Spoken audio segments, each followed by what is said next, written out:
Good afternoon, everybody, and thank you for joining us for today's nicotine replacement therapy webinar. I'd like to make an acknowledgement of country before we get started. We recognise the traditional custodians of the land and sea on which we live and work, and we pay our respects to elders past and present. I'd like to introduce our presenters for today's webinar. We're joined by Dr. Rowena Ivers and Ray Collins. So Associate Professor Rowena Ivers is an academic GP who has worked in Aboriginal community-controlled health services for over 20 years. She has an interest in tobacco control and has been involved in a number of projects to reduce the harm resulting from tobacco. Rowena is joined by Ray Collins, who is a drug and alcohol worker with the Illawarra Aboriginal Medical Service. So thank you for joining us, Rowena and Ray. Thank you. Thank you. No worries. I'll hand over now to Rowena, who will take you through the learning outcomes and jump into the presentation. Oh, actually, the learning outcomes for this webinar today, by the end of this online QA and CPD activity, you should be able to analyse management and intervention strategies when using NRT, discuss the barriers to optimal smoking cessation strategies faced by Aboriginal and Torres Strait Islander people, identify specific advice and referral services that can assist clients at your Aboriginal community-controlled health services, and recognise how the National Guide to the Preventive Health Check for Aboriginal and Torres Strait Islander people can support best practice in prevention of lung cancer for Aboriginal and Torres Strait Islander people through talking about smoking cessation. Now I'll go over to Ray to explain who we are and where we're from. We're from the Illawarra Aboriginal Medical Service. It's a community-controlled health service governed by a board of directors who are annually elected from the Aboriginal community. Membership boundaries extend from Helensburgh to Tarawa, and eligibility is Aboriginal and Torres Strait Islander people over 18 years of age.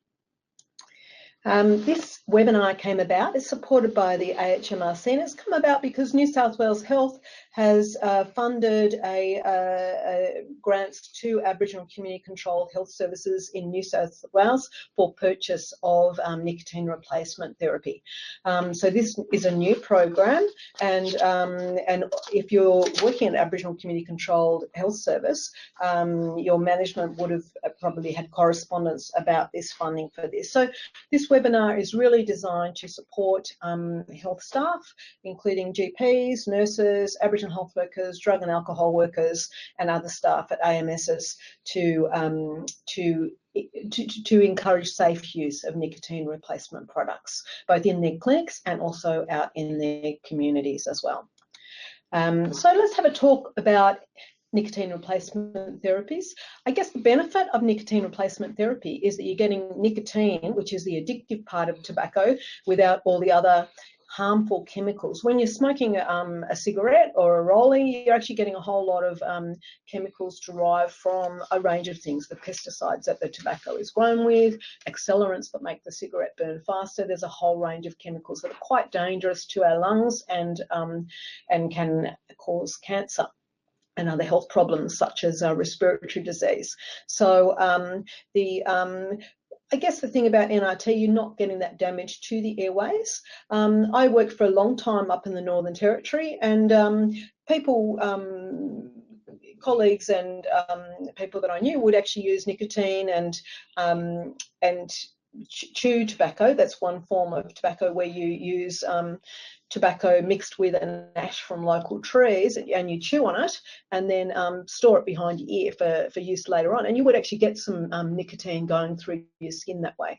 The word in Creole around Katherine in the Northern Territory is actually mubudge for that. In Central Australia, people for many years have used native tobaccos or pitchery, and that's also got a similar effect.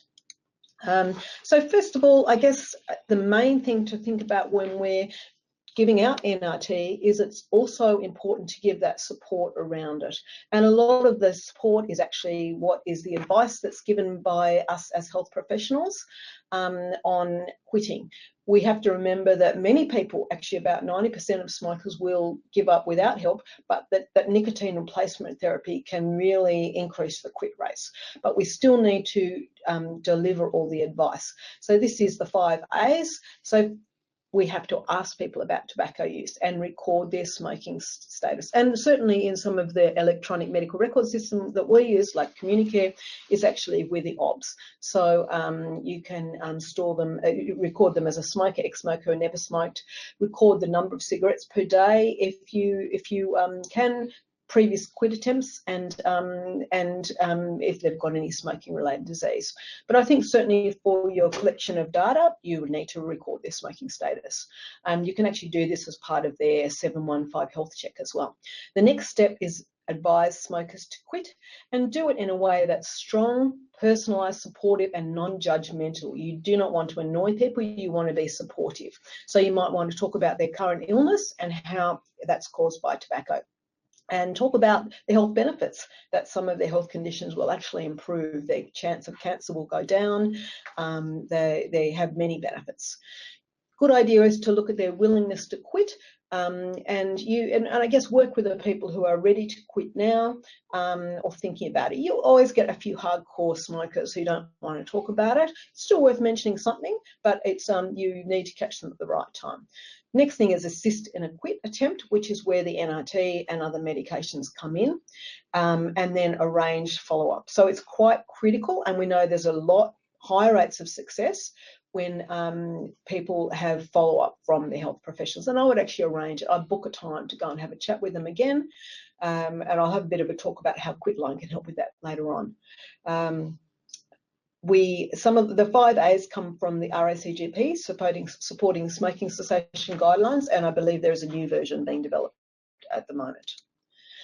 This is a great document that many of you might have in your Aboriginal Community Controlled Health Services, and this is about medications to use for in Community Controlled Health Services, and it's a guide to NRT. So that's available online, as well as many people would have hard copy versions. So first thing is patches. You can get them over the counter, obviously on the PBS now. So they can be they're available on PBS on Close the Gap for Aboriginal and Torres Strait Islander people. You can get them, the scripts can be given by a GP or nurse practitioner. But actually with this new round of NRT, it can be given out by other health staff, and certainly they should have had some training on that. As mentioned, it's always good to deliver a brief intervention at the same time. A lot of the newer evidence is that even to start off with, you get better success rates when you use a patch and some other form of oral or intermittent nicotine replacement therapy. So there's actually not that many contraindications. Using patches is controversial in pregnancy, and I'll talk about that a bit later. Certainly, you would certainly need to monitor people if they've had recent cardiac disease. We do want people who've had heart conditions to quit smoking, but we do have to be careful of the use of patches. And of course, always record in the notes the type and amount of nicotine replacement therapy given. Many of you, all of you, would be using electronic medical record systems such as Communicare or Medical Director, or perhaps Best Practice. In your you should record smoking status, but also record what type was given. As part of the program, services will have to report on what, how many different how the NRT was dispensed. Some side effects of patches: you can get bad dreams. For the people who get that, it's worth taking off before they go to bed. It's quite common to get a glue reaction, basically red skin where the glue was. You try different brands. You can use a weak steroid cream to dampen that down, and certainly keep rotating your patches to different parts of dry skin. If it's not sticky, you can use some tape. If you're getting a bit of nausea or dizziness, you just might need a lower dose, and they do come in lower doses, like a 21, a 14 and a 7 milligrams. They're pretty safe to use, but certainly you like I said, you've got to have care. So a course of about 6 to 10 weeks is normally recommended. You can actually use it longer. Our biggest problem is that people don't use it for long enough. It's more underdosing, that's a problem. So if they're getting it on a script, you can have the script has 1 month and then 2 repeats, so that's for 3 months. You can get that twice during the year. And certainly with your funding from New South Wales Health, if someone is seeing a doctor and they can get free patches under CTG, you might want to think about them getting to get it on a script, because that means you've got more money to give to other people, but give patches to other people. In terms of dosing, basically if someone's craving a smoke, they might need a big dose. They might need some oral or inhaled NRT as well as a patch. Sometimes being irritable or stressed is a sign that they haven't got enough nicotine on board. Some people metabolise nicotine faster than others. There's a great webinar by Renee Batoon and Tim Senior, which is also on the RACGP website. And Renee Batoon talks about basically some people process nicotine faster through their body. If they're smoking very early, the time to first smoke is a good indicator of level of dependence. If someone has a smoke within half an hour before they get up, they're probably going to need NRT and they're more dependent. Certainly, we used to see a lot of smokers who smoke 30 or 40 cigarettes a day. Now our heavy smokers are more 20 cigarettes a day. If people have more than 10 cigarettes a day, it's probably an indication they're more likely to be dependent. But I guess the main thing is don't give up. Most people need a number of attempts before they give up, but probably at least 6 to 10 attempts. If you're using a patch, peel off the paper, put it on a clean, dry skin. After you shower in the morning is a good time. Press it down for 10 seconds. Remove after at the end of the 24-hour period, and fold it over and dispose of safely, because you definitely don't want children or dogs eating the patch. Wash your hands and then make sure you're rotating the site so you don't irritate the skin. A few myths about NRT. I'll let you have a read through those. It's basically NRT is just as bad for you as smokes, as they both have nicotine. It's not actually the nicotine. We are worried about the nicotine because it can cause blood pressure problems and addiction, but it's all the other chemicals that are in tobacco that are causing a lot of the damage. You can get hooked on NRT just like smokes. There is much less chance of that. It's the dose is actually much less and it's much slower. So you get less of a hit from certainly from patches than you do from cigarettes. Nicotine causes cancer. It definitely doesn't cause cancer. Nicotine causes heart disease. It can put up your blood pressure a little bit, but overall smoking is much, much more dangerous for your heart and blood vessels than NRT. And again, we've got a little bit of information there about smoking and heart attack. It hasn't been really well evaluated. The research study is not really clear, but it's still better to stop smoking once and when you've got cardiac disease. A few of the different options. Gum. If you're having gum, I know you probably, if you're working AMS, you need to be able to tell people how to use the products. So certainly with the gum, chew it slowly. When you feel like a smoke, you feel a bit of a tingly feeling or peppery taste, and then basically park it in the side of your cheek. Move the gum around from time to time. Don't eat and drink. Don't swallow the gum, and throw it out after about half an hour. The limit's probably about 20 of the 2 milligrams or 10 of the 4 milligram pieces in a day. Certainly, it's reasonably common to get some bit of nausea or heartburn if you have too much. So with the lozenges, it should be sucked. Definitely don't chew them. Again, it will release too fast. Move it around from time to time. Again, don't eat or drink. Don't swallow it. And the limit is 15 lozenges in one day. The little tablets, mini tabs, you can place the tablet under your tongue until it melts. Again, don't swallow or suck it. You can actually drink with this one. Don't use them more than 40 in a day. But with all these oral forms, don't forget, some people will even vomit. You might have heartburn, some gut problems, sore mouth and throat, mouth ulcers. Hiccups are quite common, and coughing. Some people don't like the taste of them. There are different flavours of NRT as well, and it's worth getting people to try different flavours. Certainly, I had someone who liked the tropical flavour. Some people actually don't mind the peppery taste. Inhaler, especially for people who like have the hand to mouth action. The inhaler can be quite good for those people, and it's basically works is you put a cartridge in the inhaler and puff on it. It's lasts for about 20 minutes. and you can use between 6 and 12 cartridges a day for 12 weeks. Don't drink anything at the same time. The strips, I've had a few people recently who really found the strips were really useful because they're quite fast acting. And you place the strip on the tongue and press your tongue to the roof of the mouth, and for about 3 minutes, don't chew or swallow, don't eat or drink. And basically, you can, with all of these things, this is a bit of a guide I've given here just to how to reduce it. You can actually reduce it over that 12-week period. With all of these, you can do a bit of a reduction plan over 2 to 3 months. The spray, again, I think people quite like the spray. It's quite fast acting. You do need to prime it. There's just a bit of a picture there about how to prime it. Point the spray nozzle towards your open mouth. Don't spray it on your lips. Allegedly, it tastes not great. Don't inhale it. And just don't swallow for a couple of minutes afterwards. And again, with all these methods, you use it when you're getting that craving for a smoke.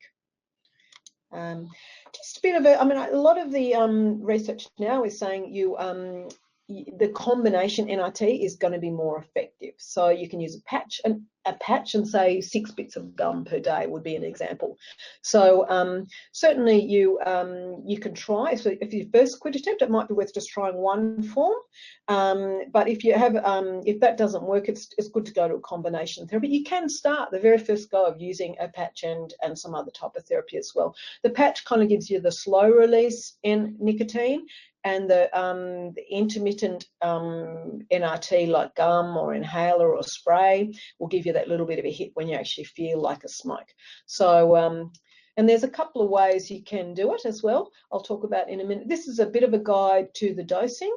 These are actually in the product information, and some of the, so it is worth reading that. And it does vary for different products, and there are a range of brands that produce all these different products. So it's actually worth checking on that. And again, I've talked about those with each of those different methods. Oh, go back to my. If anyone has any questions, please feel free to type them in, and we'll try to respond. Now, different ways to use your nicotine replacement therapy.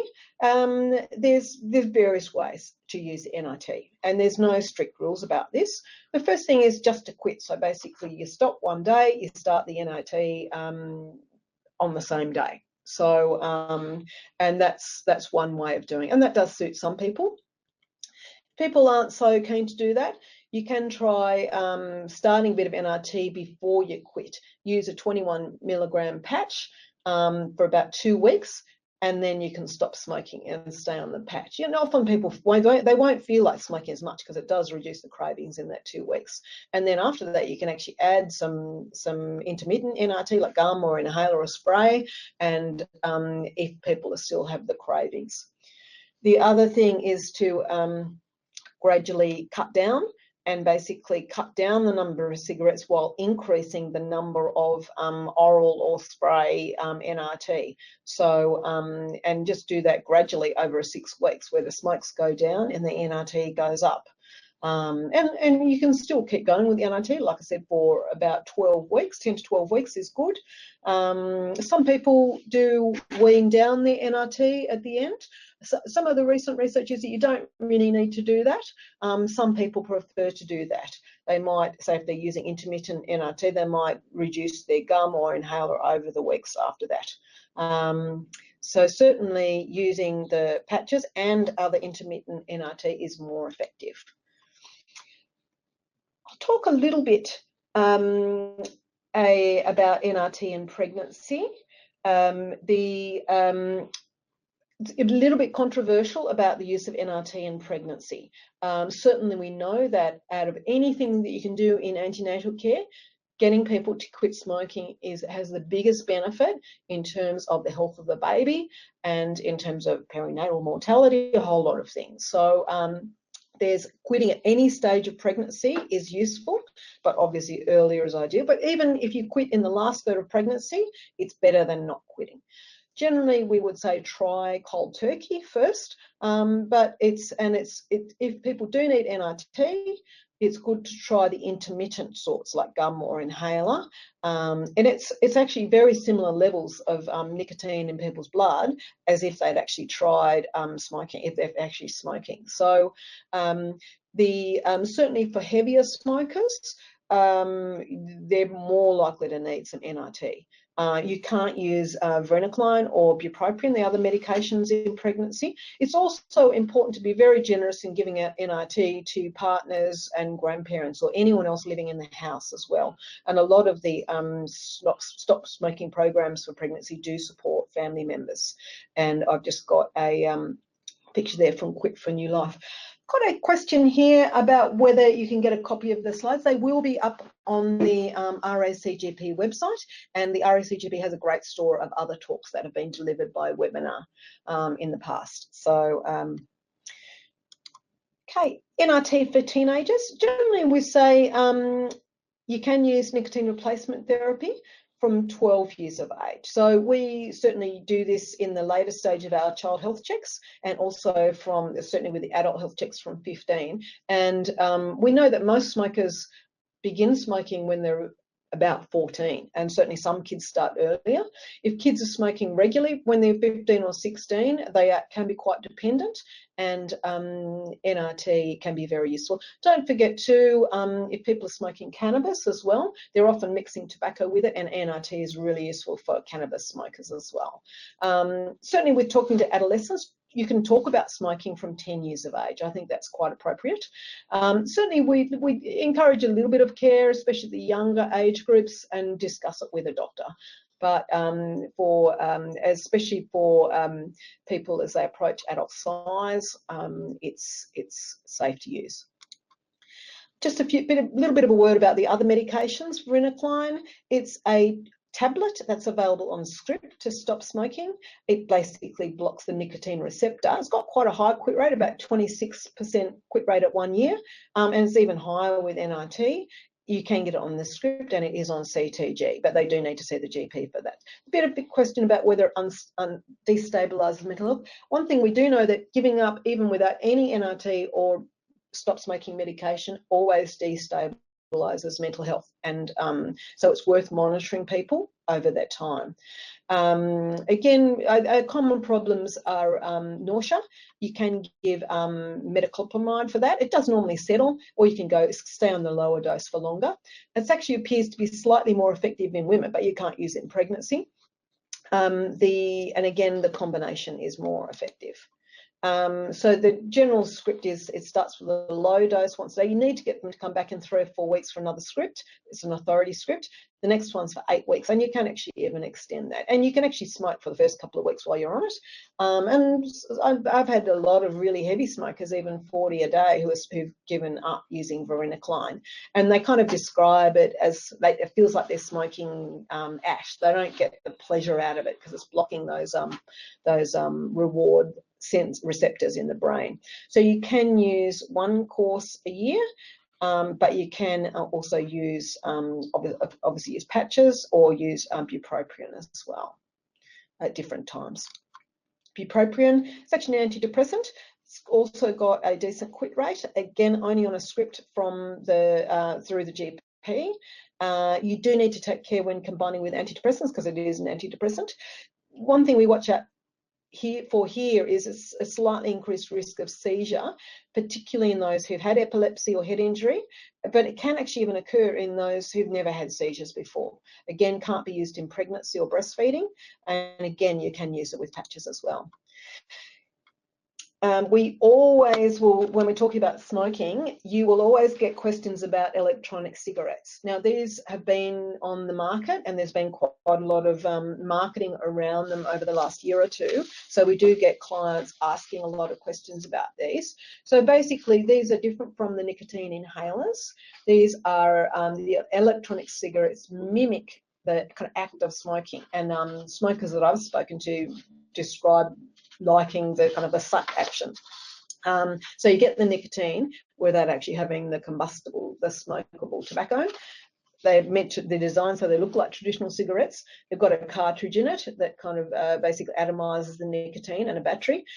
again, people who like that hand-to-mouth action seem to like it, but I guess our main problem, it's not listed by the Therapeutic Goods Association. So it hasn't been assessed in the same way that the other NRT that we've talked about has been assessed. We don't really know where it's made, or what the safety levels are in the companies where it's made. So we don't know. So at the moment, the guidelines are not to recommend this to patients. And certainly remain neutral on it. But at the same time, we do acknowledge there are smokers who use it. In 2013, about 14.8% of smokers aged 14 or older had used the electronic cigarette. So I'm sure you'll get questions about that. Don't forget to support services. When you're giving support to people who are giving up smoking. Quitline's a really obvious one. That's really been, that will be accessible to you all. It's Quitline is the numbers on the back of the cigarette pack. It's the cost of a local call. It's available 24 hours a day. One thing I found really useful is the faxback service. So you can actually just download the form from their website. And some people, you can tell people to, call the Quitline for the callback service, and if they call it up, they can actually get support from a worker there. There's an Aboriginal worker there who will call back and give support people, and actually follow up people over the next number of weeks. I tend to find people, they often don't get around to doing it. If you do the faxback service, the Quitline will give them a call, and then people can decide what they want to do. And I have had people then who've gone on to have more follow-up calls. So, and that has really helped. Don't forget too, with the Quitline, if you're trying to get resources, now that you've got all that NRT at your service, that there's, you can call the Quitline to order up QuitBooks and stickers and a range of products to help support people when they're trying to give up smoking. So you can use it for that as well. Certainly, if you need more support at your AMS, some AMSs have developed quit groups. Certainly, you can refer people to drug and alcohol workers who might have more time than say rushed other workers in the clinic. There's other support that you can organise in your service, and you need to have a think about what you're going to do in your own service now. That's just a slide from the National Tobacco Campaign, and it's really getting people to think about why they're quitting, what are the reasons that they're actually quitting for. Okay, now in terms of you out there at your Aboriginal Medical Service, for the people who are organising these in each service, the funding would be through your management, but then you need to work out how you're going to order the NRT. So it can be ordered from a variety of sources like private pharmacies or wholesalers, and I guess the prices vary a lot. But however, you might want to make sure that the expiry dates are going to cover the period that you're trying to give the NRT out. So they might give you a good price if it expires soon. So if you're going to have a really big event and you know you're going to give a whole lot out really quickly, that might be fine. But if you're going to stock it in the clinic, you might find that you're not getting through your supply. Now that the funding has arrived, you might actually need to do several orders through the year. So, and then you can assess how you're going. It's actually good to get a range of products so that different people can try different products. And like I said before, don't forget that smokers can get NRT. If they're seeing the doctor, they can get a script for the NRT, and that may means your other funding will stretch further. But other staff, like health workers or Aboriginal or nurses, can dispense patches without seeing a GP, seeing the client. So you need to keep a good stock of patches and other NRT. Now, the way you can fund that is certainly during health checks. It's a really great time to give people advice about smoking. We certainly record their smoking status then, but it's a good time to deliver a brief intervention and to give out some NRT at that point. I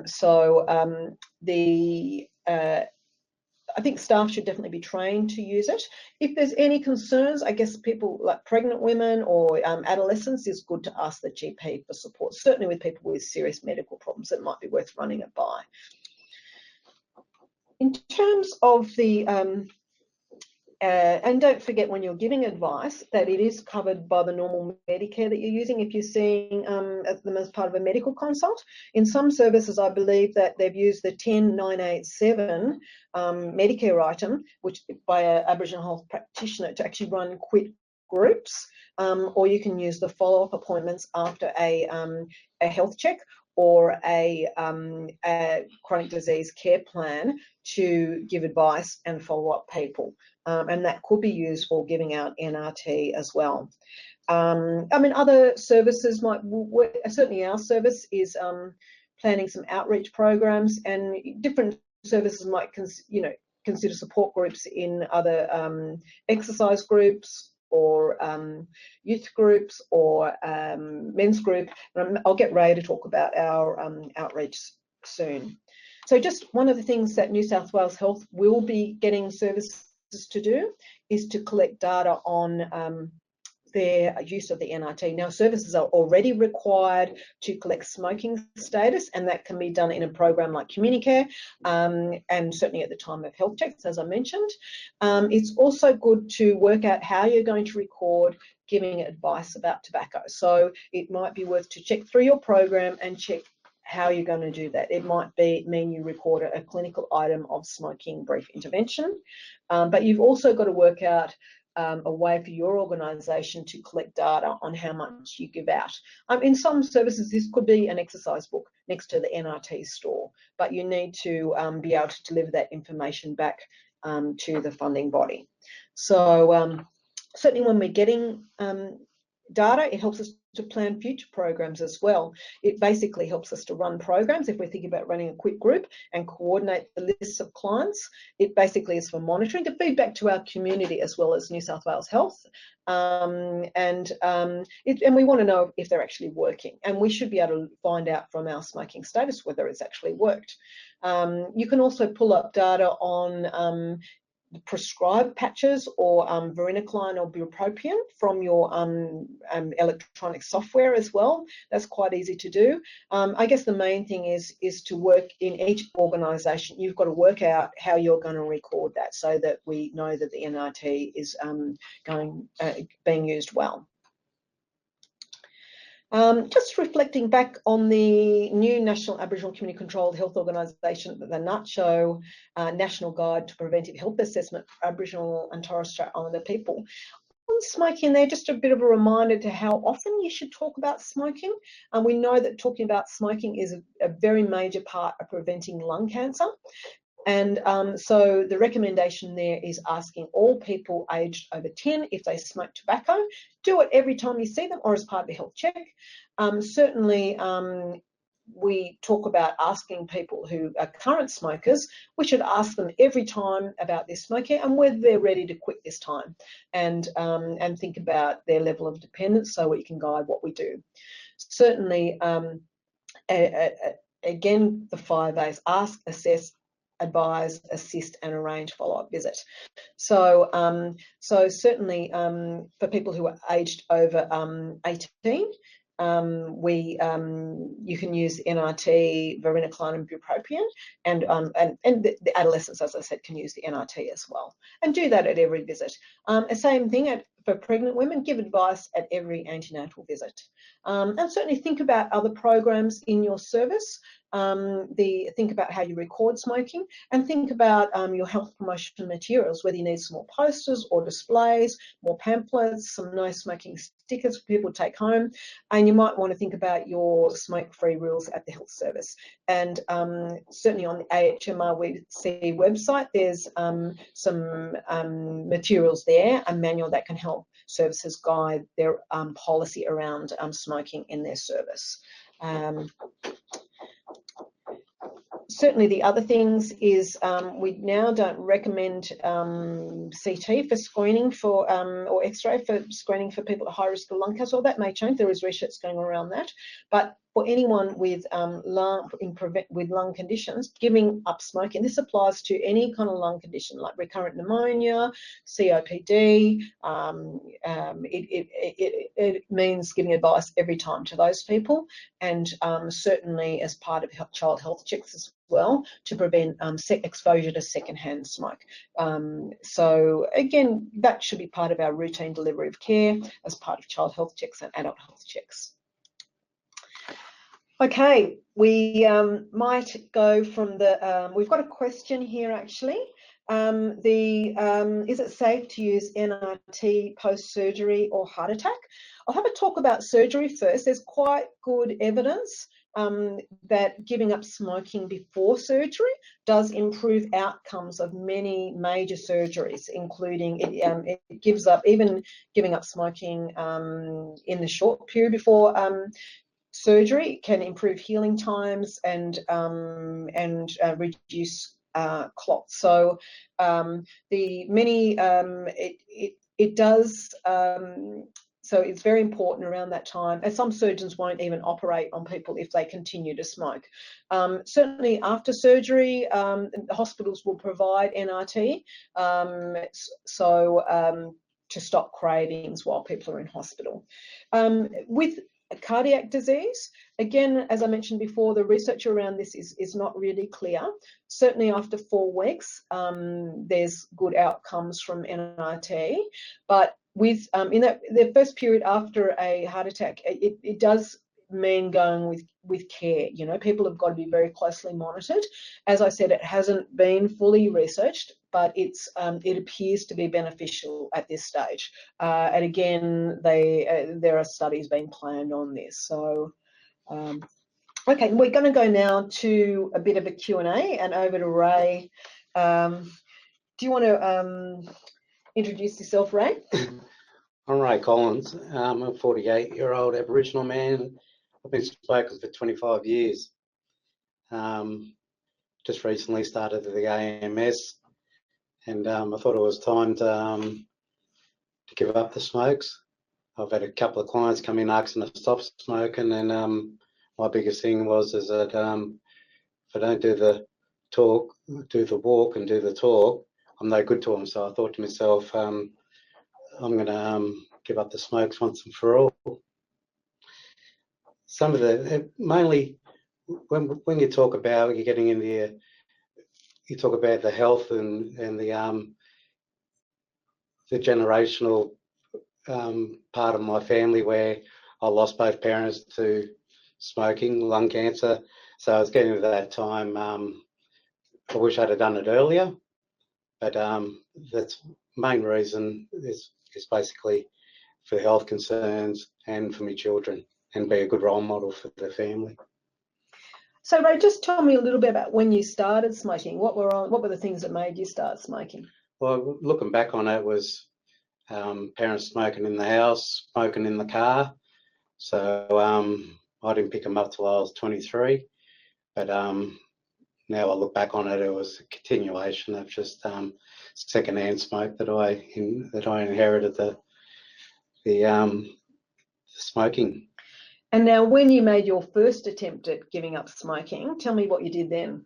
I went cold turkey, and at first I used a bit of Champex, and then I went cold turkey when I was 40, and I gave them up for 3 years, and until I met up with the mob one day at a funeral, and then picked them back up again. I guess it's great to remember that most people have to give up many times, but each time gives them the experience in how to approach it differently the next time. So what about this time? What were the reasons for quitting this time? Well, health concerns and being a role model for the Aboriginal people around the health and medical service. Like, as I said, I get clients that come in and I was counselling them on smoking 5 A's, and then at the same time I was running around having a smoke when they left. So to me that was just cheating and lying to them and lying to myself. So with help of the AMS staff and other people that I've able to get on the NRT products and give it a good nudge this time. So when you made previous quit attempts, how big a factor was the cost of buying smokes in your decision? Well, that's the funny. We were talking about that the other day when it come around the time to buying the NRT, discussing about giving up the smokes, was the cost of NRT products were a major burden to me. So when I discussed with the health workers, I said, look, they said that they'd help me out with a few NRT products for a couple of weeks. I said, well, that's probably, in my mind, that wasn't good enough, that I needed a full program of 8 to 10 weeks. So we come to a agreement that I'd be supported for 8 to 10 weeks. And then now I'm into my 10th day, and I haven't smoked now for 5 days. Tell me a little bit about how you're using the NRT this time. Well, I get up in the morning and I put my patch on. The first couple of days I was patch, coffee, cigarette, the normal, and throughout the day using the inhaler and gum. After the 4th day, I worked on some triggers and realised that the coffee had to go. And that slowly decreased the craving for the cigarette. And within the first 7 days, I'd stopped smoking. But the big help for me was the inhaler, the mimicking of having the cigarette. But that's reduced now to I use it probably 3 times a day. The patch is very important, and a bit of gum during the day. So out of the 4 milligram gum, I bite it in half and have 2 lots over half an hour. Okay, great. Now you were saying that your wife's been using the Varenicline, the Champix. How's she found that? Yeah, good. She we come in agreement that we were giving up at the same day, and since I've learned a bit about the NRT products, she now uses that and a patch and a little bit of gum during the day just to fight off those urges. But she's it's been working very well for her. It didn't work for me, that medication, but it works very good for her. But she since we've given up and we've got a few more dollars in our pocket, we're actually able to attend the gym now. So I've seen a major difference with her. She's going there twice a week, or I couldn't even get her to look at the gym door before. Oh no, that's great. Now, what kind of things do you notice now that you're a non-smoker? Definitely the smell of smoke. I can notice that. I hopped in my sister's car the other day, drove it to work, and she puts her cigarettes out in the ashtray. So first thing I could smell was the ashtray, and I had to pull that over and empty that out. Taste, I've got my taste buds back, and I'm starting to like variation of different foods again now. When I smoked, I was smoking coffee, and I had that bad taste in my tongue all the time. So and even when I have the NRT products with the mint gum, I can really taste the mint more than the nicotine. Oh, great. So so I am, and smell. You definitely get the smell, and the good breathing too. Hey, now, Ray, I might just have a bit of a chat, because most of you out in Aboriginal community-controlled health services will be thinking about what kind of programs you can design to support giving out the NRT. Do you want to just tell us a little bit about the men's group and what you're planning there? We're the Illawarra Aboriginal Medical Service. I've been talking to Shane Venables, the Aboriginal men's health worker there, and we've come up with the funding with the NRT products. So we're going to be delivering brief intervention programs with the Aboriginal men at the Illawarra Aboriginal Men's Group, which will be involved in yarning and getting involved in the NRT products, and with myself just starting out and using the products is getting past that myth of people not believing in them and getting them to understand they do work and how they work.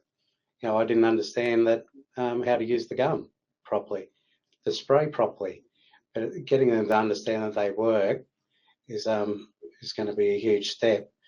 And in saying that, we're talking about doing external visits to the clients. So we're going to do a progress over 4 to 6 weeks, is actually going out seeing if they're using their products. So like it's nice sitting in the drawer and assist and advise and support to the men. Great.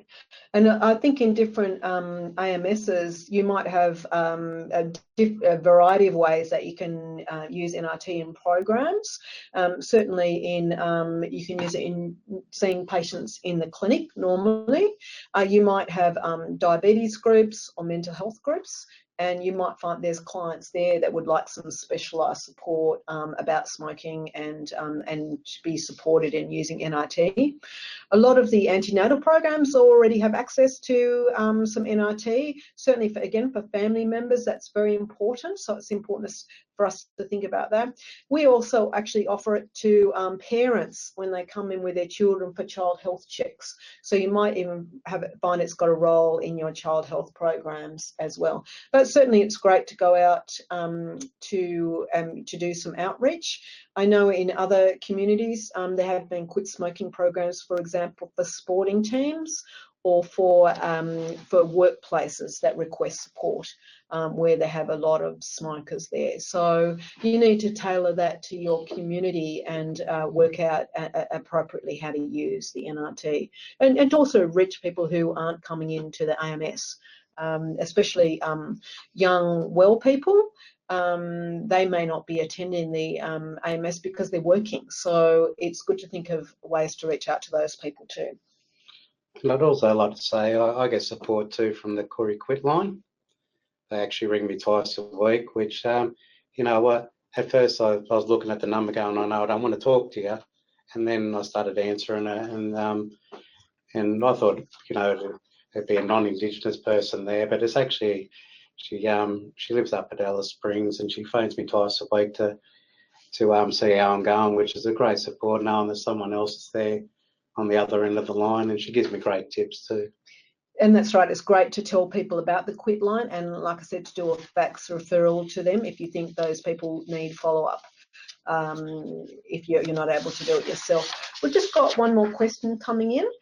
Is it worth doing a spirometry test on smokers, and is it Medicare claimable? Certainly the research around COPD and airways disease, like emphysema in smokers, is that about 100% of smokers have some degree of emphysema if they've smoked for 20 years. So if you smoked from when you're 15 to 35, you're going to have some emphysema, and spirometry is Medicare claimable. The other thing that a lot of AMSs might use, especially in their quit groups, is a smokalyzer. That's a machine that can look at the level of carbon monoxide in the blood, and that can be quite a good guide for giving people a feedback about how they're going with their smoking. I actually find just asking people how much they're smoking is quite effective as well. But many of you will have that, and that can be quite a good tool to use at events or in your quit groups if that's what you decide to run. Just a reminder too that the slides today will be up on the RACGP website, and there's a great range of talks there, other talks as well for people to use. If anyone would like to contact us for more information, I've just got our details of the Aboriginal Medical Service there, of our 2 clinics, and my email address there. Certainly there's some great resources around too. The National Tobacco Campaign has some great resources. The Quit Coach is excellent. The RACGP has produced guidelines for cessation, and they are being updated at the moment. And also on specific products, the NPS has excellent fact sheets that can be printed out to give to patients when they're using a specific brand named product. And of course, don't forget there's product information with all the products when you purchase them as well. Thank you again for attending today, and good luck with your smoking cessation programs.